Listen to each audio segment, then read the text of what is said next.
Donc 1 Corinthiens 11, versets 17 à 34. Il est écrit en donnant cet avertissement, ce que je ne loue point, c'est que vous vous assemblez non pour devenir meilleur, mais pour devenir pire. Et d'abord, j'apprends que lorsque vous vous réunissez en assemblée, il y a parmi vous des divisions, et je le crois en partie. Car il faut qu'il y ait aussi des sectes parmi vous, afin que ceux qui sont approuvés soient reconnus comme tels au milieu de vous. Donc, lorsque vous vous réunissez, ce n'est pas pour manger le repas du Seigneur, car quand on se met à table, chacun commence par prendre son propre repas, et l'un a faim, tandis que l'autre est ivre. Imaginez, c'est dans l'église. N'avez-vous pas des maisons pour y manger et boire? Ou méprisez-vous l'église de Dieu et faites-vous honte à ceux qui n'ont rien? Que vous dirai-je? Vous louerai-je? En cela, je ne vous loue point. Car j'ai reçu du Seigneur ce que je vous ai enseigné. C'est que le Seigneur Jésus, dans la nuit où il fut livré, prit du pain. Et après avoir rendu grâce, le rompit et dit, « Ceci est mon corps, qui est rompu pour vous. Faites ceci en mémoire de moi. » De même, après avoir soupé, il prit la coupe et dit, « Cette coupe est la nouvelle alliance en mon sang. Faites ceci en mémoire de moi toutes les fois que vous en boirez.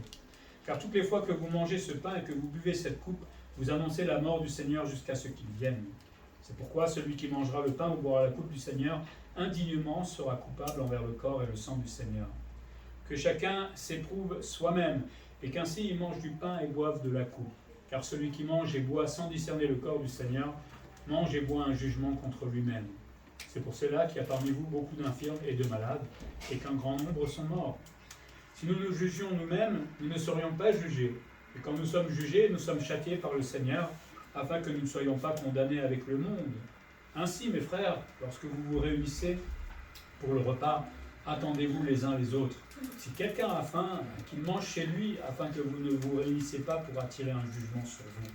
Je réglerai les autres choses quand je serai arrivé. Église difficile, église qui remet en question l'autorité de Paul, le fondateur, l'église qui a beaucoup de problèmes dans tous les domaines de la vie, on pourrait dire, et Paul va au fur et à mesure essayer de régler tous ces problèmes, et il y a un petit leitmotiv là depuis un petit moment, c'est la liberté du chrétien, on a vu plusieurs fois que Paul a repris les chrétiens qui se laissaient un peu trop aller, et là maintenant, on voit encore que les chrétiens se laissaient aller avec trop de liberté, même dans les agapes, et particulièrement pendant le moment de la scène. Et donc Paul va les reprendre tout simplement, et c'est pour nous peut-être une occasion de voir ce que c'est la scène. Je ne pense pas que je vais vous apprendre grand-chose, vous le savez déjà, mais c'est surtout peut-être se souvenir que c'est pas n'importe quel moment sans en faire quelque chose de magique, parce que ce n'est pas magique, loin de là, mais c'est un moment sacré, j'ai envie de dire, quand on prend et quand on partage la scène. Donc Paul au début est offusqué un peu par l'attitude des Corinthiens, et il voit qu'il y a là, pendant la célébration de la scène, même des divisions entre les chrétiens, alors qu'on devrait être unis à ce moment-là. Et donc il dit, je ne loue point votre attitude, parce que vous vous réunissez pour partager la scène, pour louer le Seigneur.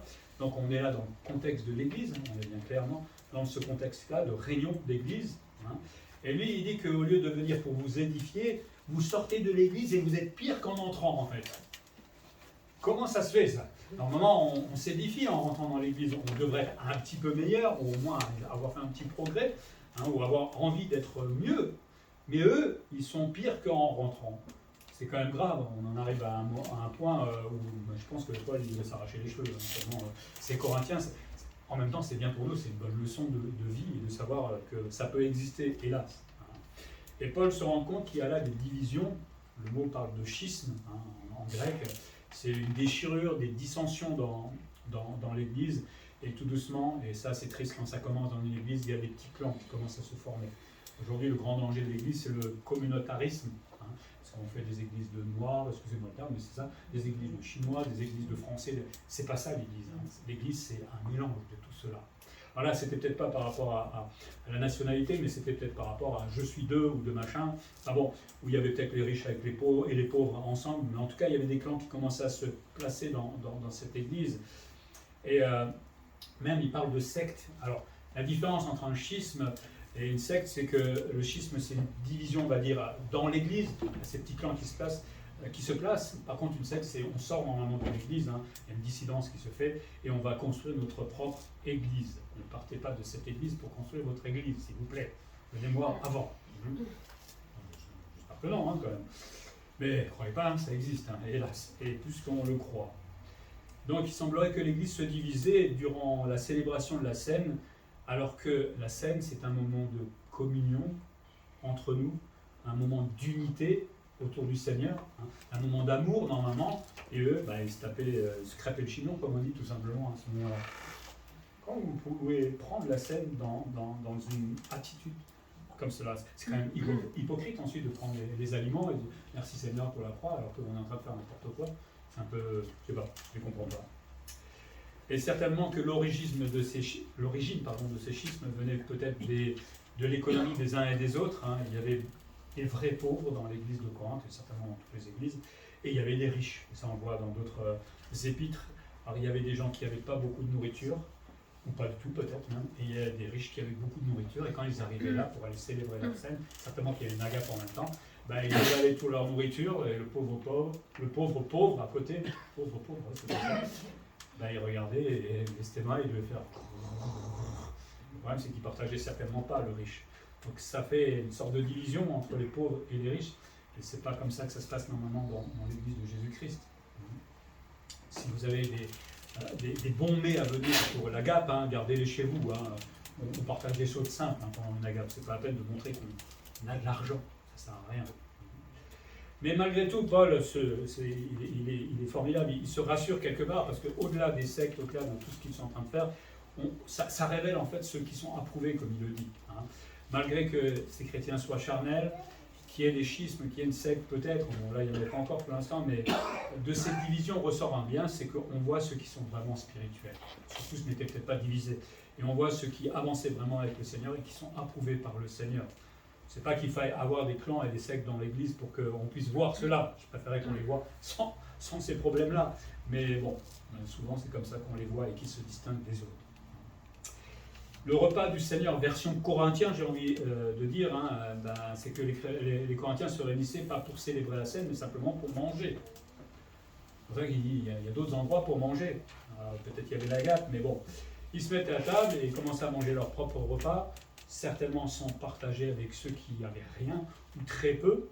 Et ça, c'est quand même pas très digne d'un chrétien, de voir à côté un frère en Christ qui n'a rien. Et tu peux aller dire, tu veux pas un peu de chips ou de jus de bagoie. Ils avaient peut-être plus que des chips à l'époque. Hein. Je ne sais même pas si ça existait. C'était bien, au moins ils mangeaient ça. Je suis pas sûr. C'est quand même triste hein, de ne pas le partager avec le pauvre. Parce qu'on a des yeux, on n'est pas bête, on le voit. Alors, ils essayaient de respecter la forme généralement, mais en même temps, ils ne commémoraient pas correctement le Seigneur. On ne peut pas commémorer le Seigneur la scène en agissant de cette manière-là, sans amour pour le prochain, et surtout pour le frère. Là où il va y avoir un acte désintéressé, parce que la scène c'est ça, c'est un acte désintéressé, pourquoi ? Parce qu'on pense à la mort de Jésus-Christ à la croix, c'est l'extrême de l'humilité, et on devrait être un peu pareil quand on prend la scène. Les Corinthiens étaient devenus égocentriques. Hein. Regardez, comme j'ai beaucoup à manger, comme je suis riche, comme j'ai les moyens. Regardez, l'orgueil, comme toujours. Tandis que le frère à côté avait faim, certainement le pauvre, mais il n'y a peut-être pas.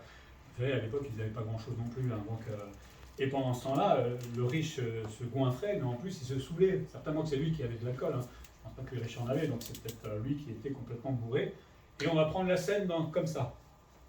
Moment sacré, la scène, hein, de venir torcher et penser au Seigneur. Je ne sais pas si on y arrive, hein, d'ailleurs. Hein. Bon, je ne sais pas combien de grammes ils avaient d'alcool dans le sang à ce moment-là. Mais bon, Paul dit quand même qu'ils étaient ivres. Vous voyez arriver à l'église ivre, avec votre bouteille, là. Non mais voilà, cette église de Corinthe nous a tout fait, hein, je crois. Et, en tout cas, c'est bien, on apprend tout ce qu'il ne faut pas faire, en fait. Mais Paul dit, mais vous méprisez l'église de Jésus-Christ en agissant de cette manière-là. Il condamne leur attitude. C'est non seulement vous méprisez ouvertement le Seigneur, mais vous méprisez aussi par votre liberté, justement, les autres, les pauvres, ceux qui n'ont rien. C'est pas comme ça qu'un chrétien devrait agir avec ses frères et sœurs. Hein. Respectez-les, arrêtez d'être égoïste comme cela et de penser qu'à vous. Hein. En mangeant devant eux, mangez chez vous, étalez vos richesses chez vous, on n'en a pas besoin ici. Hein. Ou alors partagez. Et je crois que ce serait ce qu'il faudrait faire à ce moment-là. Alors, vous avez beaucoup, allez, c'est moi qui fais la gap aujourd'hui. C'est moi qui ramène tout et je partage pour tout le monde. Si je pouvais le faire, je le ferais. Hein. On mettra du caviar pour commencer. Puis... Non, vous ne pouvez pas. Je n'ai jamais mangé. Si quelqu'un en a un jour, hein, pour goûter une fois dans ma vie. Et voilà, ça c'est une meilleure attitude à avoir. Respecter le prochain. Parce que Paul ne loue pas leur attitude et c'est à cause de cette liberté du chrétien, encore une fois, qui va beaucoup trop loin. Donc la scène, ça se prend avec un objectif. Avant même tous les symboles qu'on va aborder, c'est l'objectif d'unité et de respect pour l'autre. Quand on parle d'unité, si j'ai un grief contre mon frère, il vaut mieux poser tout ça là et aller régler le problème avec l'autre. Je ne peux pas prendre la scène parce que je risque gros peut-être, on va voir tout à l'heure. Si j'ai vraiment un problème avec un frère, il vaut mieux ne pas la prendre si je n'ai pas réglé mon problème avec lui. Enfin, l'autre aussi, puisque normalement, si vous êtes en colère tous les deux. Mais c'est un moment d'unité. Donc on doit être les uns les autres au clair. Et aussi un moment de respect pour Dieu. Parce que lui, il nous voit prendre la scène. Si je hais mon frère à côté, et que je prends la scène, Dieu me voit. Lui, peut-être, vous ne me voyez pas, mais Dieu le sait, et donc il ne sera pas tout à fait d'accord avec cela. Puisqu'on est en train de parler du pardon que Jésus nous a offert. Comment moi je peux dire, je proclame le pardon de Jésus pour moi, alors que moi je ne veux pas proclamer le pardon pour mon frère ou ma soeur. C'est bien triste. Puis Paul va leur expliquer ce qu'est la scène, l'institution de la scène. Il va d'abord reprendre leur comportement à ces Corinthiens-là et il va leur dire, mais il y a un gouffre immense entre ce que vous faites et la signification de la scène. Vous n'y êtes pas du tout. Bon, évidemment, c'était des jeunes chrétiens, ils ont dû apprendre. Mais Paul dit, car j'ai reçu du Seigneur ce que je vous ai enseigné. Paul a reçu une révélation de la part du Seigneur. Comment il fallait prendre la scène, la manière de prendre la scène. Donc ce n'est pas lui qui a imaginé comment le faire, c'est le Seigneur qui lui a montré comment nous devons, quand nous nous réunissons, la prendre. Et c'est important, la manière de le prendre. Mais ce n'était pas l'attitude des Corinthiens à ce moment-là, et comme ils apprenaient mal, quelque part, ils enfreignaient un commandement, entre guillemets, mais ils étaient dans la désobéissance. Donc ils prenaient la scène en désobéissant. C'est un peu contradictoire. La scène, nous dit Paul, mérite un grand respect, sans exagérer évidemment, mais je veux dire, quand on commémore certaines choses dans ce monde, quand on a une minute de silence, vous n'êtes pas torché pendant que vous faites la minute de silence. Vous ne faites pas le guignol pendant ce temps-là, on se tait, on a du respect pour ce qu'on est en train de faire. D'autant plus quand on commémore le Seigneur Jésus. Et Paul va faire une espèce de contraste, il va rappeler les étapes de la scène au moment où Jésus l'avait pris, puisqu'il dit la nuit où il fut livré, pendant que le Seigneur était en train de partager la scène avec ses disciples, à l'autre bout, je ne sais pas où exactement, parce que je ne connais pas la géographie, mais les pharisiens, avec Judas, ils étaient en train de comploter pour faire arrêter Jésus et le faire tuer. La manière de l'arrêter, le faire mourir. Et pendant ce temps, Jésus était avec les disciples en train de partager ce dernier repas. Il veut peut-être faire là le rapport entre les Corinthiens, leur manière de prendre la scène, qui n'a rien à voir avec la manière de célébrer normalement cette scène-là. Et c'est bien dommage de mal agir, surtout pendant ce moment-là. Alors il va parler des symboles, puisque la scène ce n'est que des symboles, il ne se passe rien, on se souvient tout simplement. Et donc le pain qui est pris avant le souper, Jésus a rompu le pain, en rendant grâce à Dieu, qui nous rappelle que c'est son corps qu'il allait offrir. À ce moment-là, ce n'était pas encore fait, mais ce corps qu'il avait, vivant, il allait l'offrir sur la croix en sacrifice pour nous. Donc le pain ne fait que symboliser le corps de Jésus-Christ qui a accepté de prendre les clous, qui a accepté d'être meurtri, qui a accepté d'être brisé pour nos péchés. Voilà le seul symbole, c'est toute la souffrance que le Seigneur a acceptée à cause de nos péchés, que le pain représente. La coupe, souvent on parle de vin, mais on parle plus, on dit jamais le vin en fait dans le Nouveau Testament, on parle plutôt de la coupe. Alors on ne sait pas exactement ce qu'il y avait dedans. À l'époque, il y avait plusieurs sortes, il y avait le vin vraiment comme on connaît, il y avait le demi-vin et puis il y avait le jus de raisin. Donc on ne sait pas exactement ce qu'il y avait dans la coupe. Je trouve que c'est bien dans un sens parce que les églises peuvent choisir, vous savez, si on met du vin ou pas. On a choisi de ne pas en mettre, surtout les alcooliques, ils vont arrêter. S'ils prennent la scène et qu'ils goûtent de nouveau au vin, si c'est pour les repousser là-dedans, bon après il y a des églises qui mettent les deux. Bon, on n'est pas assez nombreux pour en arriver là, un jour peut-être. Mais bon, le plus important, c'est cette coupe qui représente le sang de Jésus-Christ. Et cette coupe était prise après le souper, hein, c'est-à-dire après le repas de la Pâque traditionnelle. Il faut bien vous souvenir que Jésus, quand il a fait la scène, il se souvenait de la Pâque, mais de la Pâque juive à ce moment-là. Hein. Et pendant la Pâque juive, il y avait 4 coupes en fait qui étaient prises. Alors certains disent que ces coupes étaient mêlées d'eau. Donc il semblerait que ce n'était pas du vin pur. Et la première coupe, donc, c'était le repas de Pâques, commençait par la déclaration de l'hôte, celui qui vous accueillait pour partager la Pâque. Et il bénissait cette première coupe qui allait être consommée à ce moment-là. Puis on mangeait des herbes amères qu'on trempait dans une sauce, hein, qui était faite avec des fruits. Et on disait quelques mots tout simplement sur la signification de la Pâque, hein, la sortie de l'Égypte. Puis il chantait une première partie du cantique Hallel. Le mot veut signifier louange, ou Alléluia, ou gloire au Seigneur. Vous avez les psaumes 113 à 118 qui sont employés en fait pendant la Pâque, hein, si vous pourrez regarder dans les psaumes. Puis il y avait le passage de la deuxième coupe, l'hôte brisait à ce moment-là le pain sans levain, hein, et le distribuait, comme Jésus l'a fait certainement. Et puis on mangeait le repas, cet agneau qui était sacrifié à ce moment-là, hein, comme à l'époque quand ils étaient sortis de l'Égypte. Et puis il y a cette troisième coupe qui est justement cette coupe que le Seigneur évoque dans la scène. Hein. Une prière était faite avant le passage de la troisième coupe qui célébrait en fait le royaume qui a venir. Donc c'est cette troisième coupe que le Seigneur a bénie et qui est devenue notre fameuse coupe de communion. Puis il y avait une quatrième coupe, je ne sais pas exactement ce qu'il faisait, mais en tout cas cette coupe peut-être nous rappelle que Jésus voulait peut-être l'éloigner, enfin s'il était possible qu'on me l'éloigne, hein, quand il était à Gethsémane, mais il a quand même accepté de la boire, cette fameuse coupe, pour que nous puissions être sauvés. Hein, donc, quand on voit l'origine de la scène, il faut se replacer dans la Pâque juive, tout simplement. Aujourd'hui, on ne refait plus tout cela, mais nous avons notre façon de faire la scène. On ne célèbre pas la Pâque, pas de cette manière-là en tout cas, mais on partage la scène. Donc, la coupe symbolisait le sang, symbolise toujours, le sang versé par Jésus-Christ, et la Bible nous dit que c'est le seul moyen pour ôter, pour laver, pour se débarrasser de notre péché. Hébreux 9, 22 dit que sans effusion de sang, il n'y a pas de pardon des péchés. Et à l'époque, il y avait des sacrifices d'animaux, et Hébreux dit justement ça ne faisait que couvrir le péché. Hein, mais ça ne nettoyait pas, hein, au mot blanc plus blanc, ou je ne sais plus quelle lessive qui nettoyait plus blanc que blanc, je ne sais pas si on peut faire, mais le sang de Christ efface. Quand on demande pardon au Seigneur, il ne se souvient plus à cause de ce sang. C'est efficace. Et ça, c'est formidable. Alors, c'est vrai qu'au début, quand on est jeune chrétien, on a un peu du mal à le croire, mais c'est le Seigneur qui le dit, donc on n'a plus qu'à accepter. Hein. Et le Seigneur pardonne nos péchés. Les pires. Ça, Paul, il était meurtrier, on s'en souvient. Et pourtant, le Seigneur lui a pardonné.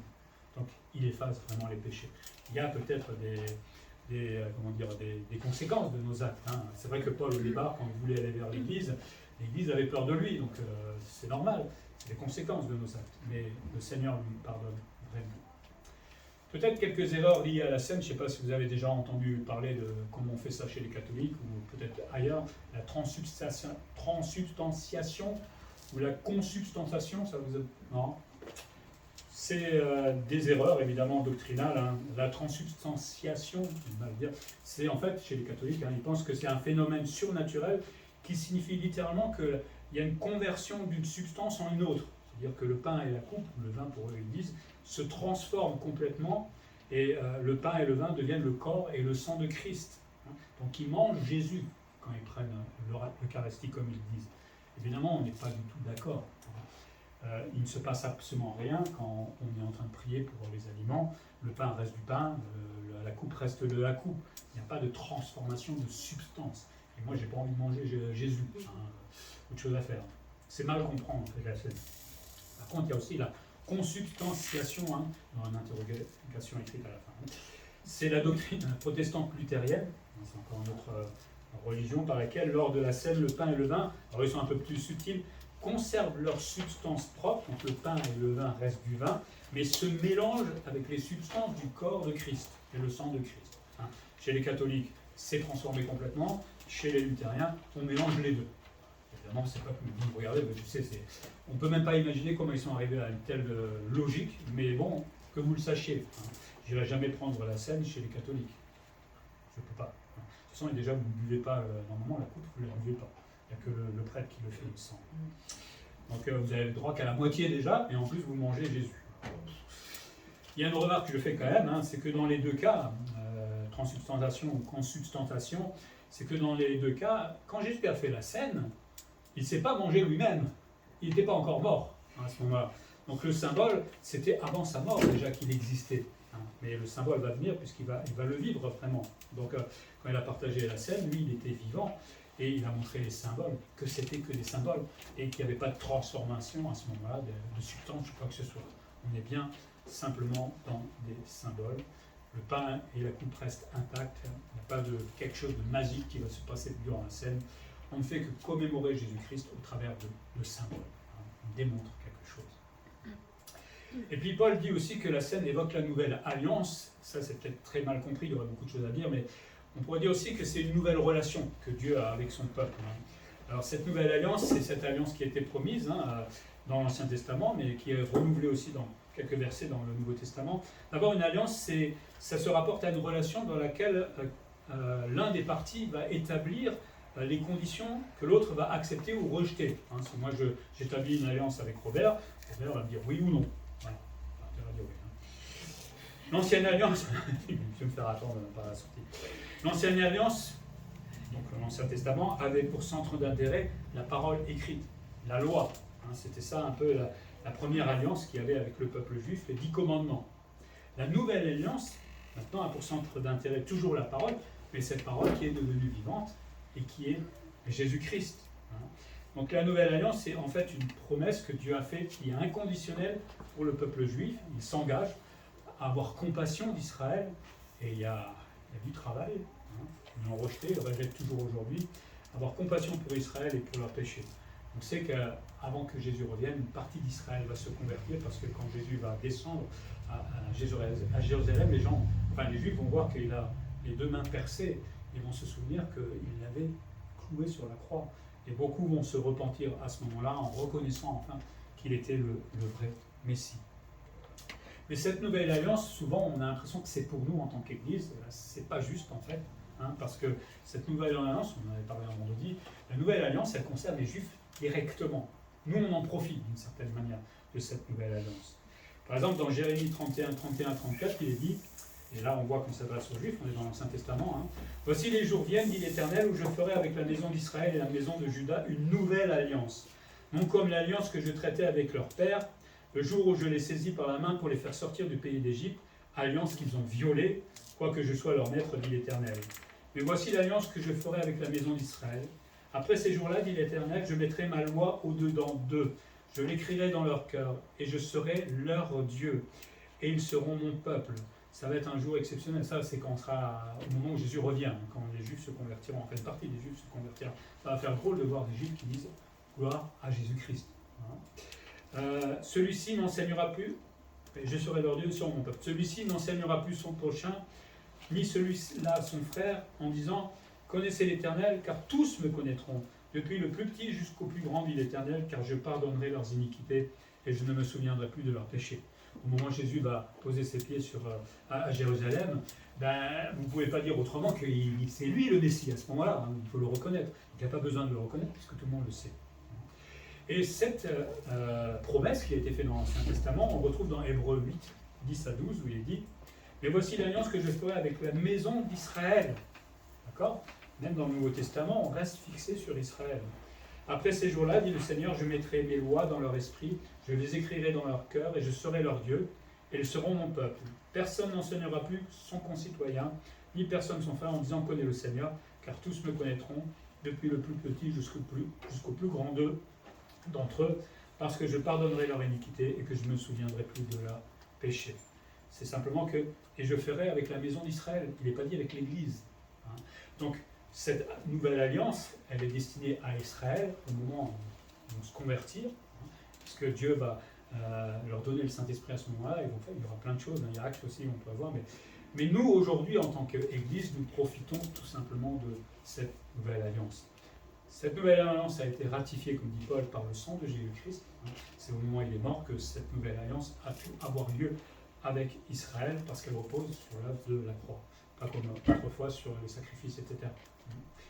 Une alliance avec qui? Je l'ai dit, avec les Juifs. Le problème, c'est qu'aujourd'hui, les Juifs sont incrédules, ont rejeté leur Messie, et donc ils n'en profitent pas. S'ils avaient accepté le Seigneur, ils profitaient de toutes ces bénédictions, mais ils l'ont refusé.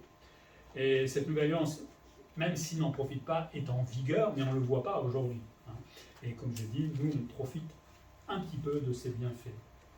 Mais la promesse, cette prophétie, même j'ai envie de dire, reste toujours pour Israël, qui est toujours le peuple de Dieu, même si nous, on l'a intégré, les Juifs sont toujours le peuple de Dieu. Je ne parle pas au niveau national.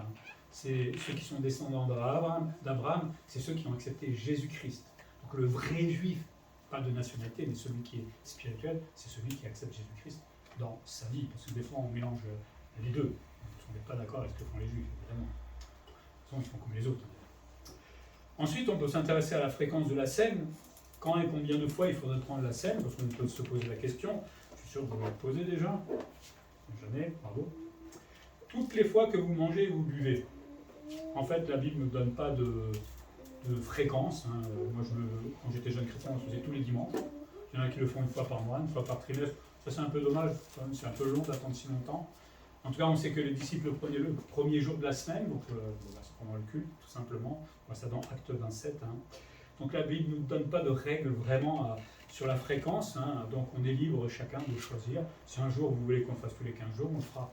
Le problème, c'est souvent une notion de temps, puisque ça prend pas mal de minutes. Et, bon, ici, ça va, mais moi, quand j'étais à Reims, il y avait 80 personnes des fois, et donc ça prend beaucoup plus de temps pour distribuer. Donc voilà. Ça, c'est à chaque église de décider. Donc ne soyez pas offusqués si vous allez dans une église une fois qu'il apprend toutes les semaines. C'est pas grave. C'est pas grave. Par contre, s'il n'apprenne jamais, là, il y a quelque chose de nul. Là, je dis non, c'est pas normal. Puisqu'on a un commandement, là, quelque part. C'est une des deux ordonnances que le Seigneur nous a données. On peut se demander aussi jusqu'à quand on va prendre la scène. Jusqu'au jour, comme il dit, jusqu'à ce qu'il vienne, jusqu'à ce que le Seigneur vienne, puisque juste avant, l'église sera enlevée. La scène, on ne la prendra plus en haut, puisqu'on n'aura pas besoin de commémorer, puisqu'on aura en face de nous notre Sauveur. Il n'y aura pas besoin, maintenant, on va l'adorer. Alors, je ne sais pas comment on va faire là-haut, les choses sont certainement différentes. Un auteur, Godet, disait « La scène est comme le lien entre ces deux venues, le monument de l'une, c'est-à-dire quand il est mort sur la croix, et le gage de l'autre, c'est-à-dire la promesse de sa venue. » Je trouve ça très beau, ce qu'il disait là. Donc la scène s'arrêtera au moment où Jésus reviendra. Et chaque fois qu'on prend la scène, on annonce à ceux qui sont là, à nos voisins, à droite, à gauche, que nous nous souvenons de la mort de Jésus-Christ, de sa résurrection, mais aussi qu'un jour il va revenir et qu'il posera bel et bien ses pieds sur le mont des Oliviers et que tout le monde le verra. Et très rapidement aujourd'hui, à l'époque, je ne pense pas qu'ils pouvaient comprendre ça. Aujourd'hui, avec les réseaux sociaux, en 10 secondes, le monde est au courant. C'est affolant. Donc le jour où Jésus va venir, on le saura. Alors, sauf si vous n'êtes pas sur Facebook, TikTok, je ne sais pas quoi, mais il y aura les infos à 20h à tous les coups et on vous en parle. Donc, la scène, ce n'est que des symboles de l'offrande de Jésus-Christ pour nous sauver de notre péché et de la mort. Ce ne sont que des symboles, rien de magique. Mais ce n'est pas parce que ce sont que des symboles qu'on doit les prendre n'importe comment. Je pense qu'il y a un moment de révérence devant le Seigneur, de remerciement, d'humilité, parce que c'est le moment de demander pardon aussi pour ses péchés. On ne peut pas la prendre comme ça à la légère. Ça doit être un moment sacré, entre guillemets. Et puis Paul va faire des avertissements liés à la scène, versets 27 à 34, parce qu'on ne prend pas la scène de façon indigne. Il rappelle que l'Église, c'est le corps de Christ. Chacun d'entre nous, nous sommes le corps de Christ.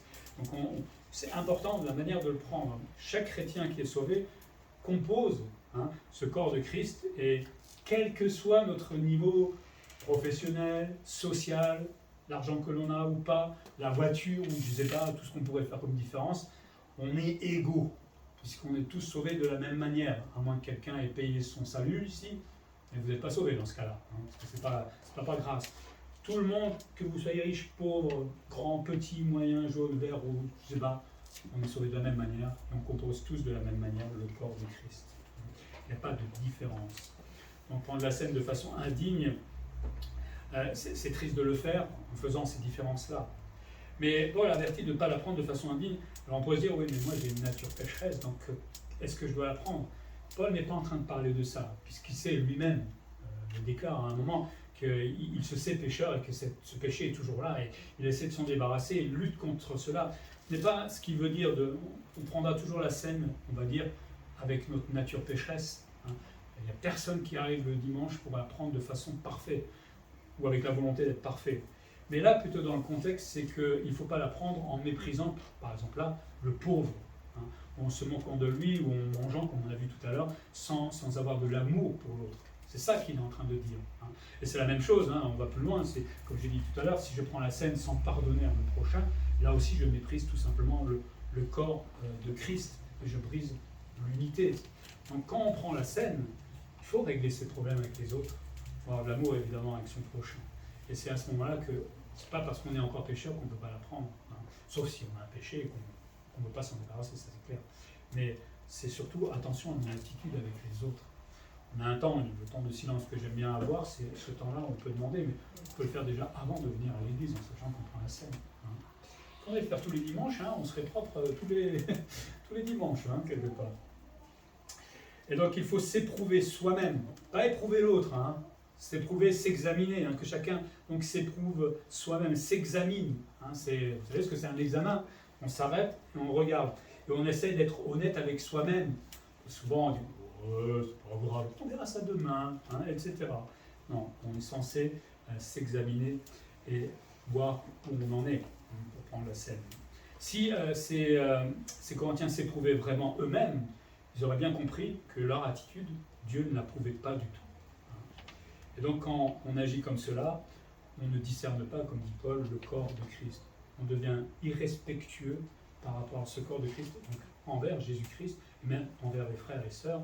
Et forcément, quand on se moque de Dieu, il peut y avoir un jugement qui tombe sur celui qui se moque de Dieu. Hein. Donc attention à notre manière de prendre la scène. Quelqu'un disait, si nous nous approchons de la table du Seigneur avec un péché non jugé par moi-même, hein, c'est moi qui dois le juger, nous ne discernons pas le corps de Christ qui a été brisé pour ôter ce péché-là. Hein. Je me présente en me souvenant de la mort de Jésus-Christ pour mon péché, et moi, je garde mon péché. Il y a une contradiction quelque part là. Hein. Donc, il est préférable de nous juger nous-mêmes et de dire, je ne suis pas d'accord avec ce que je fais là, et je te demande pardon, Seigneur, pour cela. Ça ne veut pas dire qu'on ne risque pas de retomber. Vous savez combien de fois on a demandé pardon pour nos colères? Il y a quelqu'un qui ne se met plus en colère ici? Ne me dites pas oui, hein, je vous attends tout à l'heure. Hein. Mais quand on demande sincèrement pardon au Seigneur, parce que ça nous arrive de tomber dans la colère, il nous pardonne, vraiment. Hein. Et heureusement qu'il est plein de patience pour... Mais normalement, il faudrait qu'on apprenne à se mettre en colère un peu moins vite au fur et à mesure, normalement. Il y a des conséquences de prendre la scène de façon indigne. On peut être jugé par Dieu, et ça c'est terrible. Si je ne discerne pas mon péché, je risque d'être jugé par Dieu. Si moi je ne veux pas le juger moi-même, ben c'est Dieu qui va me juger. Et lui il peut, et lui châtie le pécheur, même le chrétien. Hein. Dans Hébreu on le voit. Le Seigneur, c'est pas qu'il se plaît à le faire, mais parfois il faut qu'il nous reprenne une petite calotte, hein, et on reprend le bon chemin. Donc il s'agit de nous juger nous-mêmes, c'est-à-dire de nous discipliner nous-mêmes quand on va prendre la scène, de prendre le temps de se dire mais je contemple ma vie entre guillemets, et là peut-être ça, non, le Seigneur n'est pas d'accord avec, et je demande tout simplement pardon Seigneur et aide-moi à m'en sortir tout simplement. Hein. Mais il ne faut pas attendre que ce soit le Seigneur qui me le rappelle, parce qu'il peut y avoir un jugement derrière.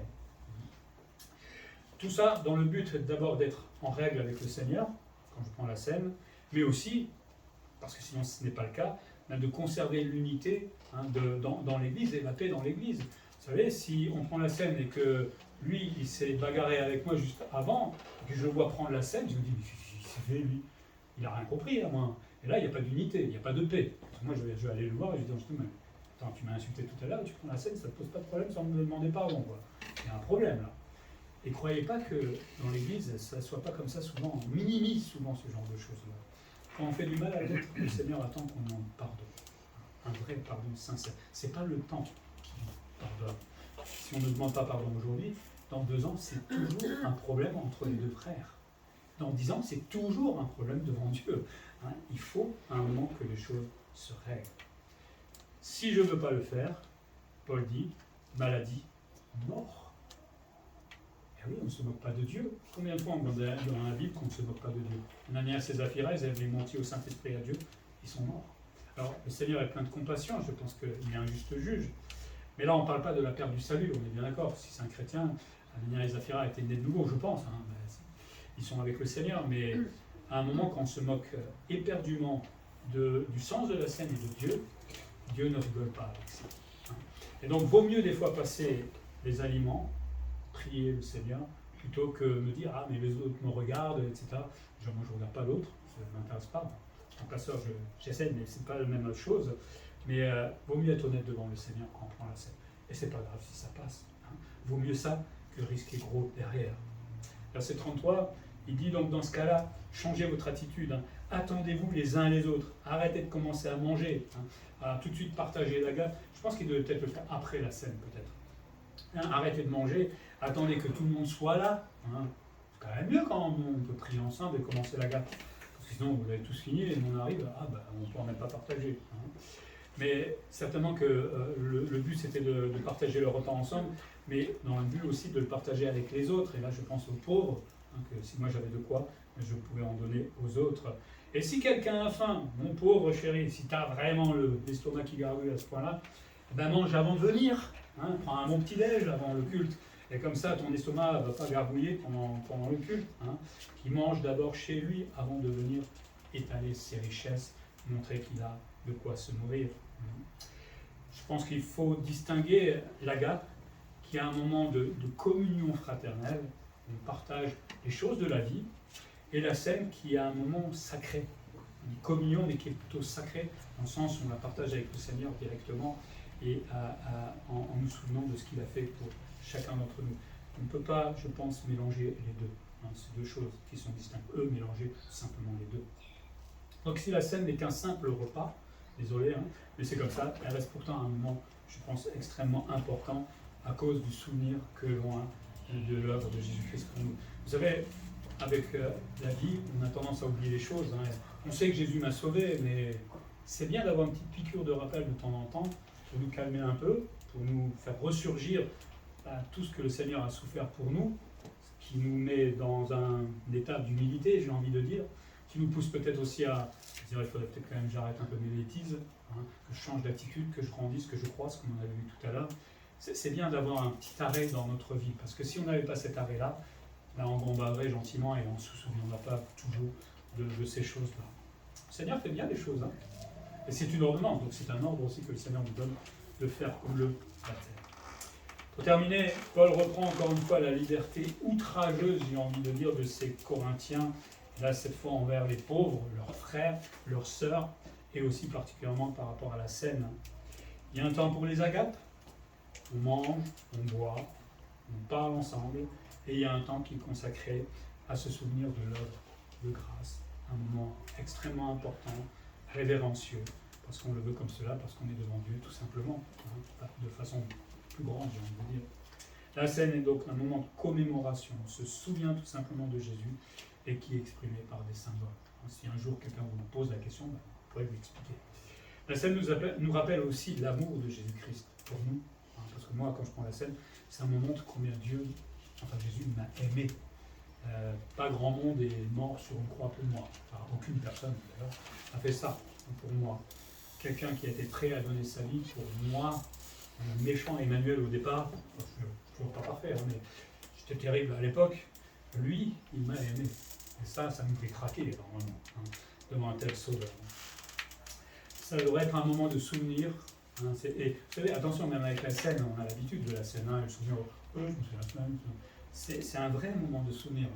Hier, ils ont souvenu des 20 ans des attaques terroristes. C'est pas un petit moment où il n'y a pas d'émotion, où il n'y a rien. C'est lourd, on sent. Bon, on ne va pas le rendre aussi lourd, mais je pense qu'il y a un sentiment fort à ce moment-là. Un souvenir de ce que Jésus-Christ a fait pour nous. C'est pas un truc froid qu'on prend rapidement. Il faut se mettre dans l'ambiance. Un moment de communion, les uns avec les autres. On se dit que voilà, on a vécu la même grâce, on vit la même grâce, et c'est formidable. Il y a un moment d'amour, là, cette fois, pour le prochain. Un grand moment d'amour. Il faut toujours aimer le prochain, normalement. Pas que pendant la scène. Parce que il me dit, mais tu as testé pour moi, tout le temps. Et peut-être un peu plus intensivement. Et surtout dans le sens où je vais démontrer cet amour en réglant mes problèmes avec le frère. Ça nous rappelle aussi, comme dit Paul, le prochain retour de Jésus-Christ. Est-ce qu'on y pense? Ça nous paraît, même moi, des fois dans ma tête, tellement loin, incompréhensible, inimaginable. Pourtant, j'ai beaucoup d'imagination, moi, en tant qu'artiste. Hein. Mais quand ça va être vrai, quand on va toucher du bois, hein, quand on va voir Jésus à la télé, bon, nous, non, on est déjà au ciel. Mais quand on va être enlevé, eh ben, ça va être drôle. La question simplement que je vous pose, c'est est-ce que vous êtes prêts pour cela? On va prier.